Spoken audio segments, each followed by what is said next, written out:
तो लास्ट वाली वीडियो में हम लोगों ने पॉलिसीज़ पढ़ी थी एक्सपेंशन की, जैसे कि डॉक्ट्रिन ऑफ लैप्स और सब्सिडियरी अलायंस, और हमने ब्रिटिश रिफॉर्म्स के बारे में ही पढ़ा था कि कैसे वो ट्रेन्स और कैसे वो टेलीग्राफ, मॉडर्न एजुकेशन, ये सब लाए थे। तो इस वाली वीडियो में हम लोग अब उसके आगे जानते हैं, जो कि था रिवोल्ट ऑफ 1857। तो ये इंडियंस की तरफ से एक बहुत ही मेजर मूवमेंट था। ये ब्रिटिशर्स के ख़िलाफ़ पहली बार इतने अग्रेसिव तरीके से लड़े थे, और revolt of 1857 one of the most important movement है in the history of India. ये जो एक्शन लिया था इंडियंस ने अगेंस्ट ब्रिटिशर्स, यही था जिसने इंडिपेंडेंस की नींव भी रखी। तो हम कॉजेज़ जानते हैं, कॉजेज़ क्या थे रिवोल्ट ऑफ 1857 के। तो पॉलिटिकल कॉजेज़ ये थे कि इंडियन किंगडम्स का जो कैप्चर हो रहा था वो वन ऑफ द कॉजेज़ था। इकोनॉमिक कॉज ये था कि जो हेवी टैक्सेस लग रहे थे फार्मर्स के ऊपर, और जो एक्सप्लॉयटेशन हो रहा था यहाँ के रिसोर्सेज का, just to develop England industries, के वहाँ की इंडस्ट्रीज़ डेवलप हो जाएं, तो उसके चलते यहाँ से रॉ मटेरियल सीधे वहाँ एक्सपोर्ट कर दिया जा रहा था। तो यहाँ पे अच्छा खासा एक्सप्लॉयटेशन चला था, और फार्मर्स को टैक्स देने में भी काफ़ी प्रॉब्लम होती थी, क्योंकि टैक्स ही इतने ज़्यादा थे। तो उससे भी बहुत अनरेस्ट कॉज हो रहा था पूरे एम्पायर में। नेक्स्ट है सोशल कॉज। सोशल ये था कि इंडियन कल्चर और इंडियन ट्रेडिशंस का काफ़ी डिसरिस्पेक्ट कर रहे थे ब्रिटिशर्स।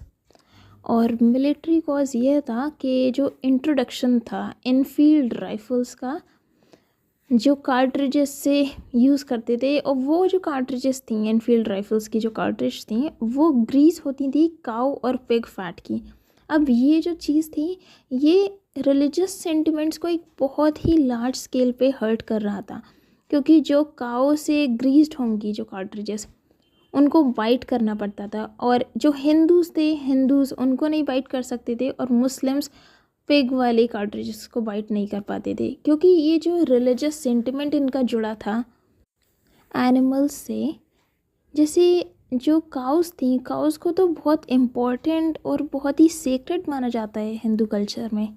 तो ये जो बाइट करवा रहे थे कार्ट्रिजेस जो उनके मीट से बनी थी काऊ के, तो ये तो हिंदूज़ कतई नहीं कर सकते थे, और मुस्लिम्स भी नहीं कर पा रहे थे पिग्स के जो मीट से जो कार्ट्रिजेस बनी थी, क्योंकि पिग्स को वो नहीं खाते थे, उनके कल्चर में कुछ ऐसा था।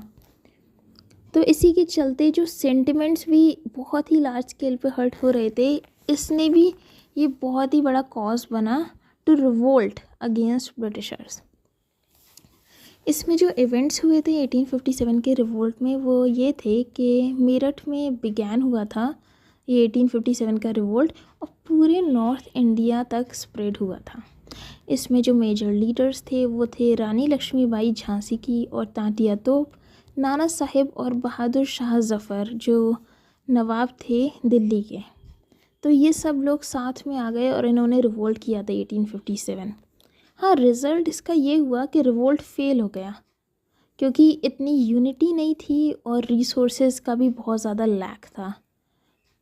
पर साथ ही साथ इंडियंस के अंदर एक यह फीलिंग अब आके बैठ गई थी कि उनको फ्रीडम चाहिए फ्रॉम ब्रिटिशर्स।